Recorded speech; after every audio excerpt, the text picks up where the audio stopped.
Successful हो आराधना सारी, successful हो आराधना सारी। वेलकम टू पर्व संवत्सरी, वेलकम टू पर्व संवत्सरी। गौतम सिंह हो गुरु भक्ति, गौतम सिंह हो गुरु भक्ति, अर्जुन सिंह हो सहन शक्ति। कहते कहते जीवा नहीं रुकती, कहते कहते जीवा नहीं रुकती। ब्राइट एंड गुड हो आलोचना सारी, ब्राइट एंड गुड हो आलोचना सारी। वेलकम टू बोलो पर्व संवत्सरी, वेलकम टू। काली रानी सा तप हो, काली रानी सा तप हो, मास्तूस सा जप हो। काली रानी सा तप हो, मास्तूस सा जप हो।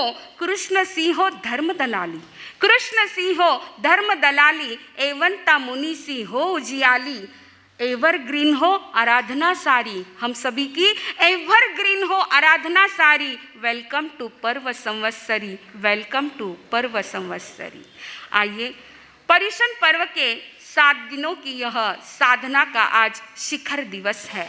संवत्सरी पर्व का सुबह से हमने स्वागत किया और इन दिनों में महामंगलकारी जीवन का बोध देने वाली, मार्गदर्शन देने वाली जिनवाणी श्री अंतगढ़ दशांग सूत्र को हम श्रवण कर रहे हैं पिछले 7 दिनों से। आज 8वां दिन।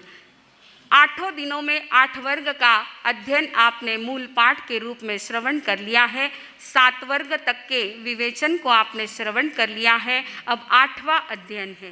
अब तक के अध्ययन में सारे राजा रानी राजकुमार हैं, सेठ साहूकार हैं, गाथापति है, इन सब का वर्णन आपने सुना कि जिन्होंने दीक्षा ली, एक देशना सुनी, वैराग्य आया, दीक्षा ली और सिद्ध बुद्ध मुक्त हो गए।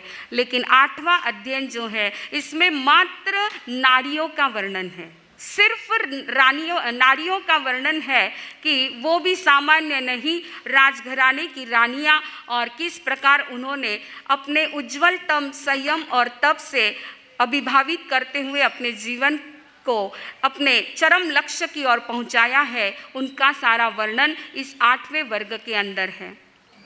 बंधुओं, हमेशा किसी भी युग में ले लो, नारी साधना के क्षेत्र में नर से आगे रही है।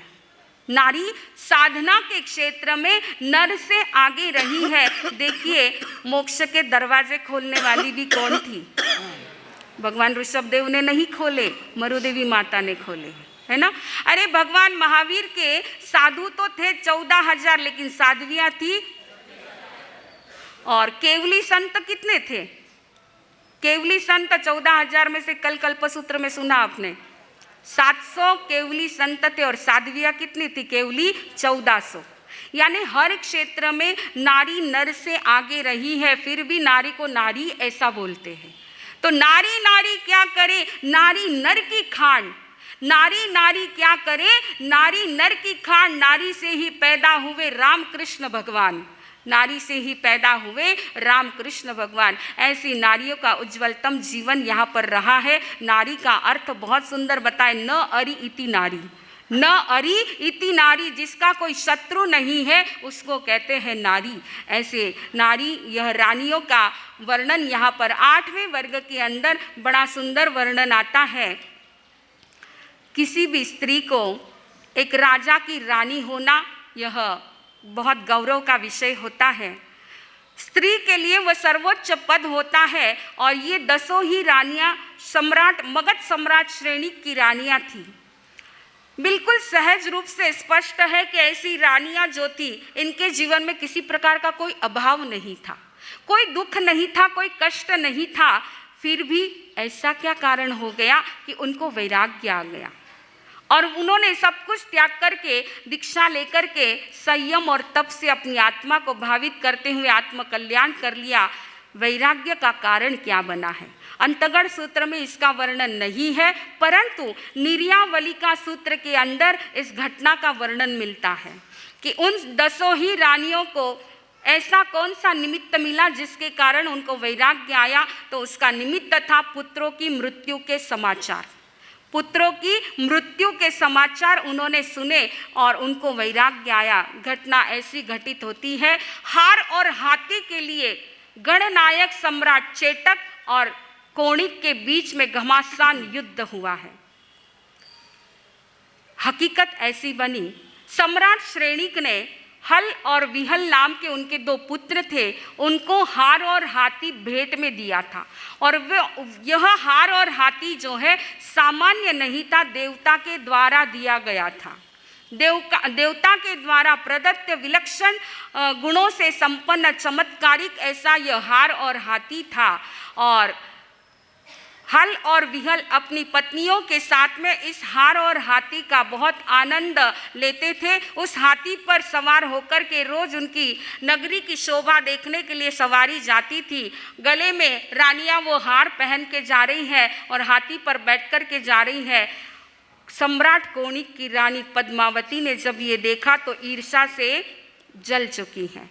उसने देखा, अरे इतना सुंदर यह दिव्य हाथी और हार इनके पास है, वास्तव में तो राज्य का आनंद यही ले रहे हैं। और उसने जो है अपने पति यानी सम्राट कोणिक के पास जाकर के शिकायत कर दी कि कहने को तो राजा आप हैं, लेकिन वास्तव में उपभोग वो दोनों ले रहे हैं और उसकी रानियां ले रही हैं। कुछ भी हो, मुझे वो हार और हाथी चाहिए। कोणिक समझा रहे हैं, अरे वो हार और हाथी पिताजी ने उनको दिया, हमारा कोई अधिकार नहीं है उस पर, और तुम्हें कौन सी कमी है? अरे एक से एक बढ़कर हाथी हमारे गजशाला के अंदर है, और हार की कौन सी कमी? इतने सारे हार तुम्हारे पास है, उनका उपभोग लो ना। परंतु पद्मावती रानी जो है जिद पर चढ़ गई है और कहती कि मुझे और कुछ नहीं चाहिए, वही हाथी और वही हार चाहिए। मुझे पता नहीं है, आपको ला करके देना ही पड़ेगा, वरना क्या? क्यों नहीं पड़े, समझ जाओ सगा, है ना। एक बार पत्नी स्त्री यदि जिद पर चढ़ जाती है ना, तो उस पति को बेचारे को उसकी जिद पूरी बोलो है ना करनी पड़ती है। करो नहीं किते इतो धीरे आवाज करनी पड़ती है। और आखिर पत्नी के जिद के कारण सम्राट कोणिक ने हल और विहल को संदेशा भेजा कि वो हार और हाथी मुझे दे दो, वरना युद्ध के लिए तैयार हो जाओ। हल विहल कह रहे ये कैसी जबरदस्ती है? अरे भाई, पिताजी ने हमें खुद अपने हाथों से ये हार और हाथी दिया, इस पर हमारा अधिकार है, तेरा कोई अधिकार नहीं है। युद्ध तो निश्चित है, परंतु प्रॉब्लम ये था कि कोणिक की सेना बहुत ज़्यादा थी और हल विहल की सेना उसके सामने बहुत कम थी।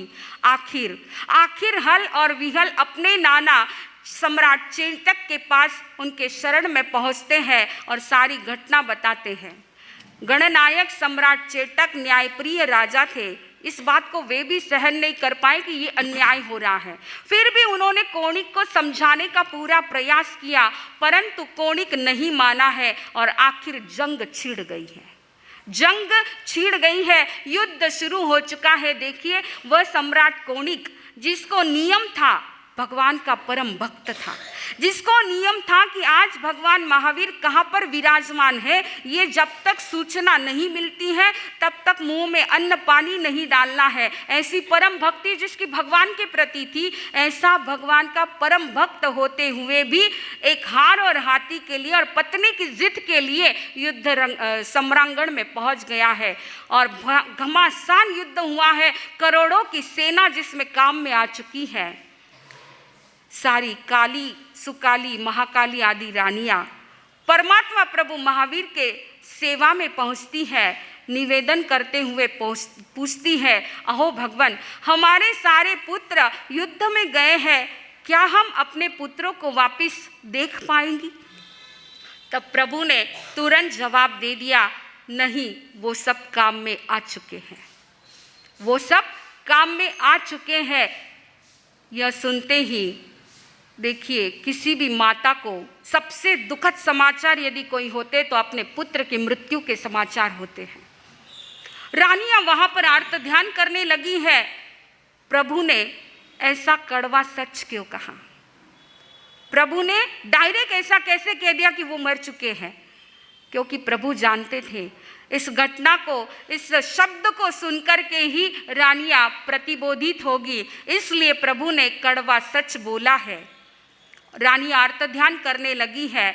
यदि राजकीय सूचना तंत्र से रानियों को ये समाचार मिलते तो शायद वे आर्त ध्यान में खोकर के संसार में डूब जाती, परंतु भगवान के मुखारविंद से जब ये समाचार सुने हैं, रानी आर्त ध्यान करने लगी है।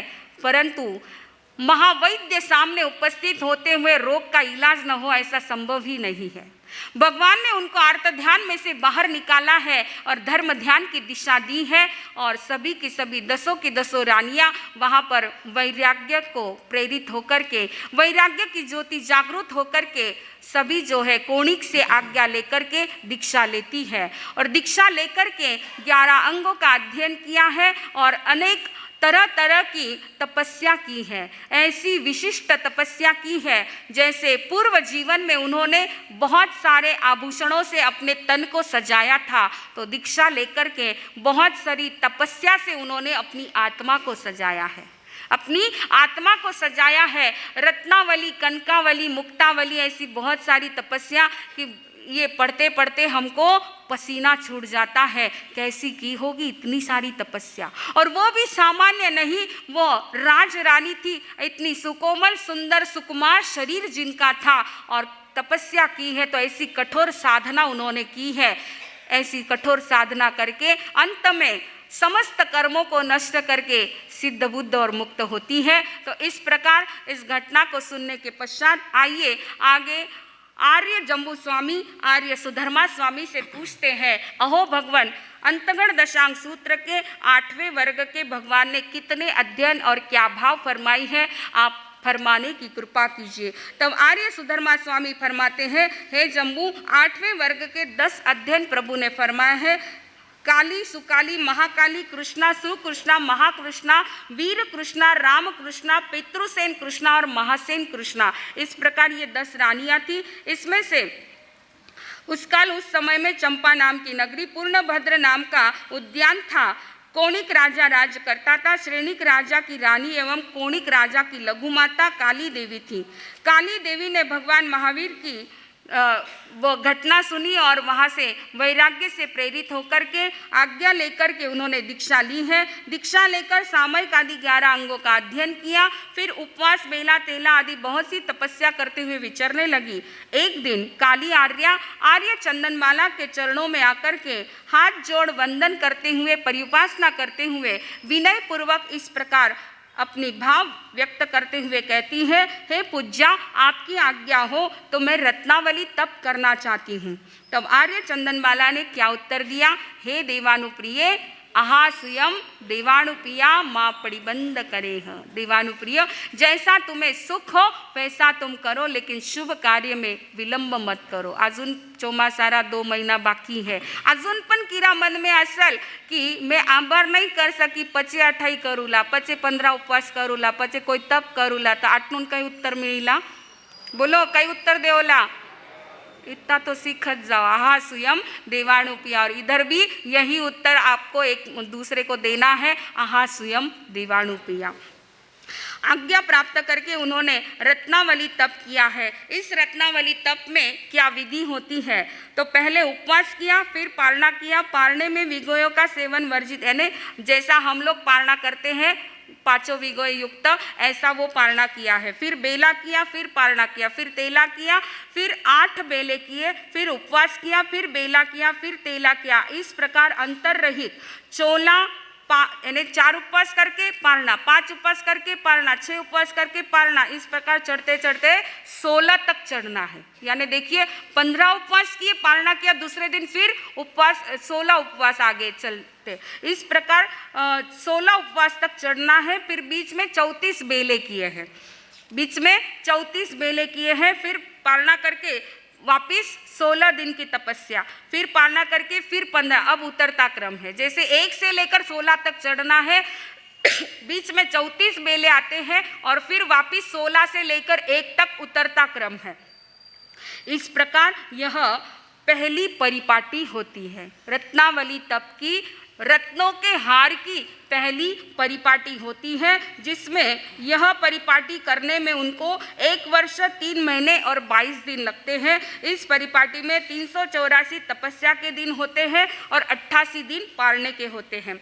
इस प्रकार ये पहली परिपाटी। दूसरी परिपाटी भी सेम इसी प्रकार है, सिर्फ फर्क इतना है कि इसमें किसी भी विगय का सेवन नहीं है, जिसमें 16 इसी प्रकार 16 उपवास तक चढ़ना है और उसी प्रकार उतरता क्रम है। फिर तीसरी परिपाटी भी इसी प्रकार है, इसमें विगय का लेप मात्र भी छोड़ दिया है। विगय का लेप मात्र कहने क्या कि जैसे आपने रोटी बनाई है, ऊपर एक रोटी लुक्की रखी है, नीचे की रोटी चुपड़ी हुई है, तो नीचे की चुपड़ी हुई रोटी का थोड़ा सा घी नीचे की रोटी को लग जाता है, उसको कहते हैं लेप लगना। तो ऐसा लेप मात्र भी उनको वर्जित था, बिना लेप का यानी लुक्की रोटी ही वो वापरते थे पारणे में। इसी प्रकार चौथी परिपाटी भी की है। इस चौथी परिपाटी में पारणे में पूर्णतः आइम्बिल ही था।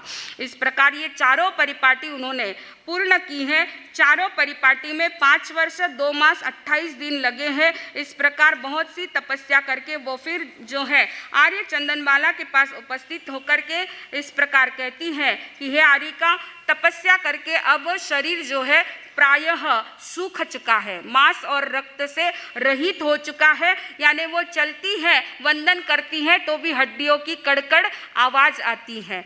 तो ऐसा यह जब होने लगा है तो उन्होंने देखा कि अब शरीर में ज़्यादा ताकत नहीं रही है, इसलिए अंतिम जो है उत्कृष्ट तपस्या कौन सी है? सल्लेखना संथारा। इसलिए वो आकर के आर्य चंदनमाला से कहती है कि हे आर्य, आपकी आज्ञा हो तो मैं सल्लेखना जूसना करना चाहती हूँ। आर्य चंदनमाला ने उनको आज्ञा दी है। आज्ञा लेकर के उन्होंने 1 महीने की सल्लेखना संथारा स्वीकार किया है। पूरे अपने 8 वर्ष तक उन्होंने चारित्र पर्याय का पालन किया, 11 अंगों का अध्ययन किया और अंत में समस्त कर्मों को नष्ट करके सिद्ध बुद्ध और मुक्त होती है। ऐसे पहले अध्ययन में काली रानी ने कौन सा तप किया है? रत्नावली तप किया है। ये बड़ा ही कठिन होता है, बहुत मुश्किल से करने वाले होते हैं, फिर भी अभी कुछ कुछ साधक ऐसे है कि जिन्होंने इस रत्नावली तप की आराधना की है।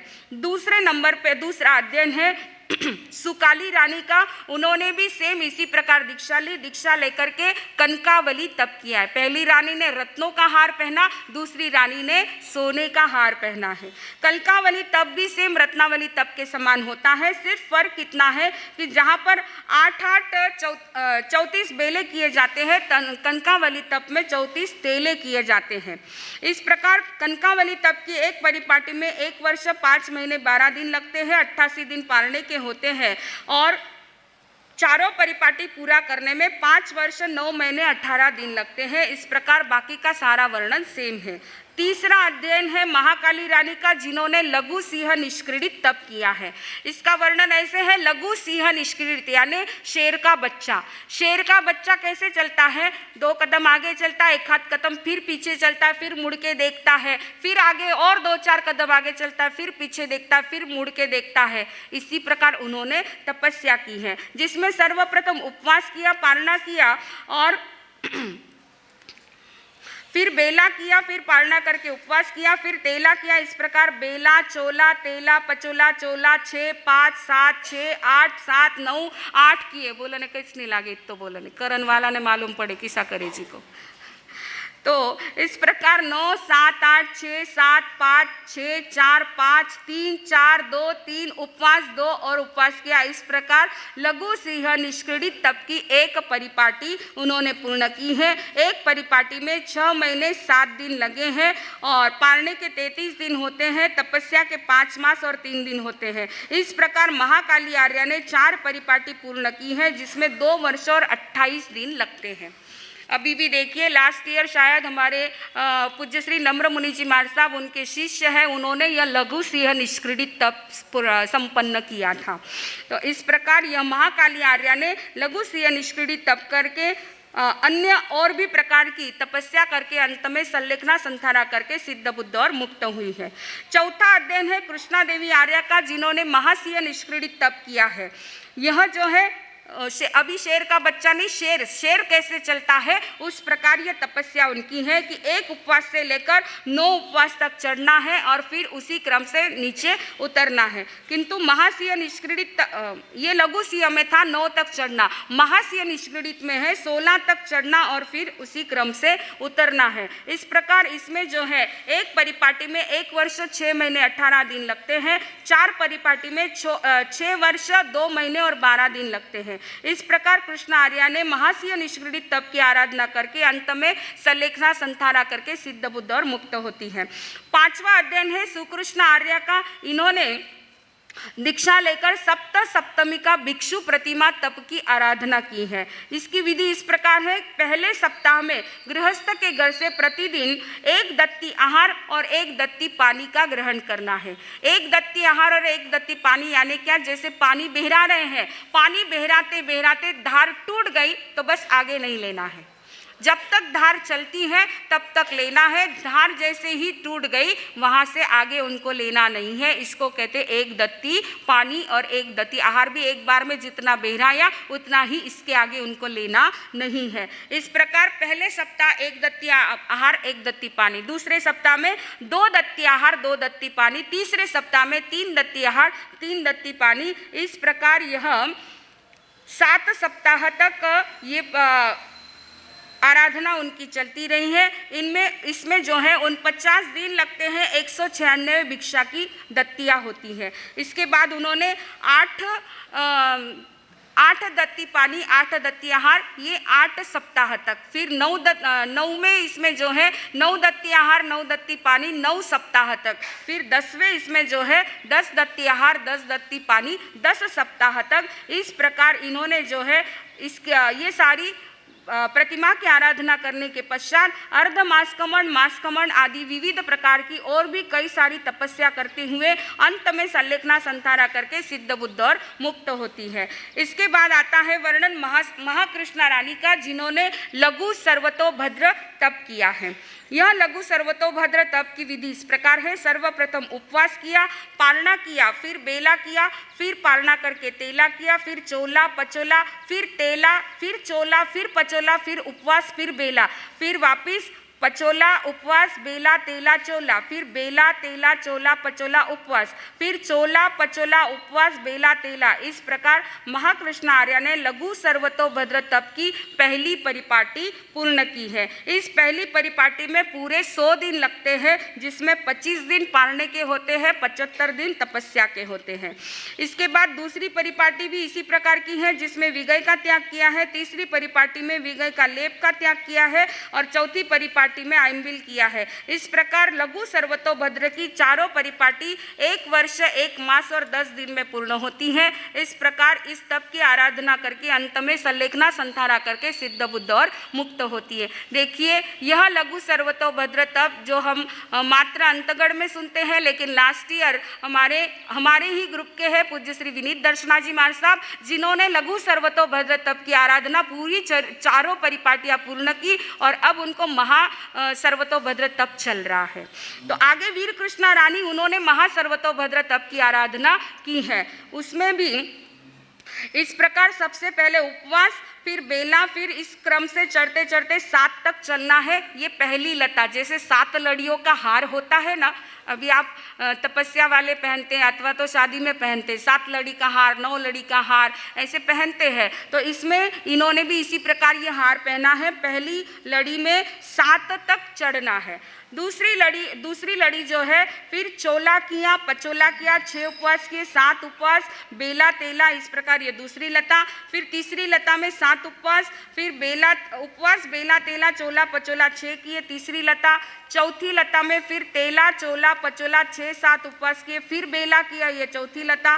फिर 5वीं लता में 6 उपवास 7 उपवास बेला तेला चोला और पचोला किया, 5वीं लता। फिर 6ठी लता में बेला तेला चोला पचोला 6-7 उपवास, इस प्रकार ये 6ठी लता। 7वीं लता में पचोला 6-7 उपवास बेला तेला और चोला किया। इस प्रकार 7 लता की एक परिपाटी, 7 लता की एक परिपाटी। इसमें 8 महीने 5 दिन लगते हैं, 49 दिन पालने के होते हैं। पूरी चारों परिपाटियां इसी प्रकार 2 वर्ष 8 मास और 20 दिन में पूर्ण होती है। अंत में सल्लेखना संतारा करके सिद्ध बुद्ध और मुक्त होती है। 8वां अध्ययन है रामकृष्णा देवी का, जिन्होंने भद्रोत्तर प्रतिमा की है। भद्रोत्तर प्रतिमा की आराधना की है। इसकी विधि इस प्रकार है, सर्वप्रथम पचोला किया, यानी शुरुआत किससे है, 5 उपवास से है। 5 उपवास किए, पारणा किया, फिर क्रमशः 6, 7, 8 और 9 किए। इस प्रकार प्रथम परिपाटी के सभी पारणों में विग्रह का सेवन वर्जित नहीं था, यह पहली लता हुई। फिर दूसरी लता में 7 उपवास 8, 9, 5 और 6 किए। तीसरी लता में 9, 5, 6, 7 और 8 किए। ये सिर्फ आंकड़े नहीं बोल रहे, उपवास के आंकड़े हैं, हाँ? उपवास के आंकड़े ध्यान रखना, इतने इतने उपवास किए। फिर तीसरी लता, चौथी लता में 6, 7, 8, 9 और 5 किए। पांचवी लता में 8, 9, 5, 6 और 7 किए हैं। इस प्रकार ये पांचों लता की एक परिपाटी होती है, जिसमें 6 महीने और 20 दिन लगते हैं। चारों परिपाटी में 2 वर्ष 2 महीने और 20 दिन लगते हैं। इस प्रकार रामकृष्ण आर्य ने यह तप करके और भी बहुत सी तपस्या करके अंत में सिद्ध बुद्ध और मुक्त होती है। 9वां अध्ययन है पितृसेन कृष्णा का। पितृसेन कृष्णा रानी ने मुक्तावली तप किया है। इसकी विधि इस प्रकार है, सर्वप्रथम उपवास किया और फिर जो है बेला किया, फिर उपवास किया, फिर तेला किया, फिर उपवास किया, फिर 4 उपवास किए, पारणा किया, फिर 1 उपवास किया, फिर पारणा करके फिर 5 उपवास किया। यानी 1 से लेकर 15 उपवास तक है, परंतु हर एक के बीच बीच में एक एक उपवास है। जैसे मोतियों का हार होता है ना, एक बड़ा मोती होता है, बीच में छोटा मोती होता है, फिर वापस बड़ा मोती होता है, फिर छोटा मोती होता है। इस प्रकार इन्होंने जो है बीच बीच में एक एक उपवास करके 15 तक चढ़ना है और वापस उतरना है, उसी क्रम से वापिस उतरना है। इस प्रकार मुक्तावली यानी मोतियों की हार है ये, इसकी एक परिपाटी पूर्ण की। काली आर्य के समान इन्होंने चारों ही परिपाटियां पूर्ण की। एक परिपाटी में 11 महीने 15 दिन लगते हैं, चारों परिपाटियों में 3 वर्ष 10 महीने लगते हैं। अंत में संलेखना संधारा करके सिद्ध बुद्ध और मुक्त होती है। अब 10वां अध्ययन है महासेन कृष्णा रानी का। इन्होंने भी दीक्षा ली है और दीक्षा लेकर के आयम्बिल वर्धमान तप की आराधना की है। सबसे कठिन तप है आयम्बिल वर्धमान तप, सबसे कठिन तप है, क्योंकि इसमें जो है 1 आयम्बिल किया फिर उपवास किया, 2 आयम्बिल किए फिर उपवास किया, 3 आयम्बिल किए फिर उपवास किया, 4 आयम्बिल किए फिर उपवास किया, 5 आयम्बिल किए फिर उपवास किया। करते करते 100 तक चढ़ना है, करते करते 100 तक चढ़ना है। बंधुओं थोड़ा सा विचार कीजिए, 60 आयम्बिल के उपवास किया, फिर 61 आयम्बिल किए फिर उपवास किया, 62 आयम्बिल किए फिर उपवास किया, 70 आयम्बिल किए फिर उपवास किया, 71 आयम्बिल किए फिर उपवास किया। सबसे कठिन तपस्या ये है।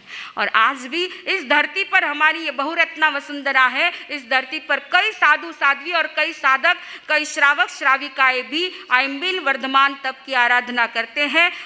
जैसे हमारे पूज्य श्री सुशीला जी महाराज साहब, जिन्होंने पूरे 100 आयम्बिल वर्धमान तप की एक परिपाटी जो है उन्होंने पूर्ण की है। बाकी कई साधक आज भी इस तप की आराधना, हमारे यहाँ भी बहुत से साधक आत्मा आयम्बिल वर्धमान तप की आराधना कर रहे हैं। तो इस प्रकार ये जो है वर्धमान आयम्बिल तप में 5150 दिन होते हैं। इस तप में चढ़ना ही होता है, उतरना नहीं होता है।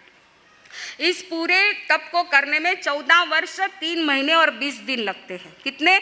14 वर्ष 3 महीने और 20 दिन लगते हैं। इस प्रकार ये आयम्बिल वर्धमान तप की आराधना करके महासेन कृष्ण आर्य ने और भी अन्य अनेक सी तपश्चर्या करते अन्य अंत में जो है संलेखना आर्य चंदनमाला की आज्ञा प्राप्त करके संलेखना संधारा करके 1 महीने का संलेखना संधारा करके अपने समस्त कर्मों को नष्ट करके केवल ज्ञान केवल दर्शन की ज्योति प्राप्त करके सिद्ध बुद्ध और मुक्त हो चुके हैं। इस प्रकार हे जम्बू, अपने शासन की अपेक्षा धर्म की आदि करने वाले श्रमण भगवान महावीर ने 8वें अंग श्री अंतगढ़ दशांग सूत्र का इस प्रकार भाव प्ररूपित किया है। भगवान से जैसे मैंने सुना है वैसे मैंने तुमको कहा है, यह सारा भगवान का है। इस अंतगढ़ दशांग सूत्र का एक श्रुत स्कंद है जिसमें 8 वर्ग है। 8 दिनों में, पर्युषण के दिनों में इनको पढ़ा जाता है। तो इसके प्रथम और द्वितीय वर्ग में 10 अध्ययन है, तीसरे वर्ग में 13 अध्ययन है, चौथे और 5वें वर्ग में 10-10 अध्ययन है, छठे वर्ग में 16 अध्ययन है, 7वें वर्ग में 13 अध्ययन है और 8वें वर्ग में 10 अध्ययन है। इस प्रकार यह अंतगढ़ दशांग सूत्र का समस्त भाव आर्य सुधर्मा स्वामी ने आर्य जम्बू स्वामी को फरमाया और वहाँ से हम तक ये पहुँचा है। तो ऐसे भगवान ने अंतगढ़ दशांग सूत्र के जो भी भाव फरमाए हैं, बस इन भावों को सुनकर के हम भी इसी प्रकार संयम और तप की साधना में संलग्न बन करके शीघ्रातिशीघ्र अपने कर्मों की निर्जरा करें। इतना ही लक्ष्य रख करके, भले ही इस काल में हमें मोक्ष नहीं है, परंतु एक भव अवतारी हम बन सकते हैं, इतना तो चांस आज भी हमारे हाथ में है। तो बस कषाय और कर्म की निर्जरा करते हुए संयम और तप की साधना करते, तपस्या की ज्योति हमारे जीवन में निरंतर जलती रहे, प्रज्वलित रहे, और इस तपस्या की ज्योति में सारे कर्म को नष्ट करके हम भी एक भव अवतारी बने, सिद्ध बुद्ध और मुक्त बने। इन्हीं मंगल भावों के साथ बोलिए भगवान महावीर स्वामी, श्रमण भगवान महावीर स्वामी की, आर्य सुधर्मा स्वामी की, आर्य जम्बू स्वामी की, पूज्य गुरुदेव की, पूज्य बड़े मार साहब की। उनकी आज्ञा से 8 दिन में अंतगढ़ सूत्र का मूल पाठ का वांचन विवेचन करते हुए जिन आज्ञा से विपरीत अधिक कुछ बोला गया हो, कहा गया हो, आपके मन को यदि दुखाया हो, कहते हुए कभी आपके मन को ठेस पहुंची हो, तो हार्दिक दिल से तत्सम इच्छामि।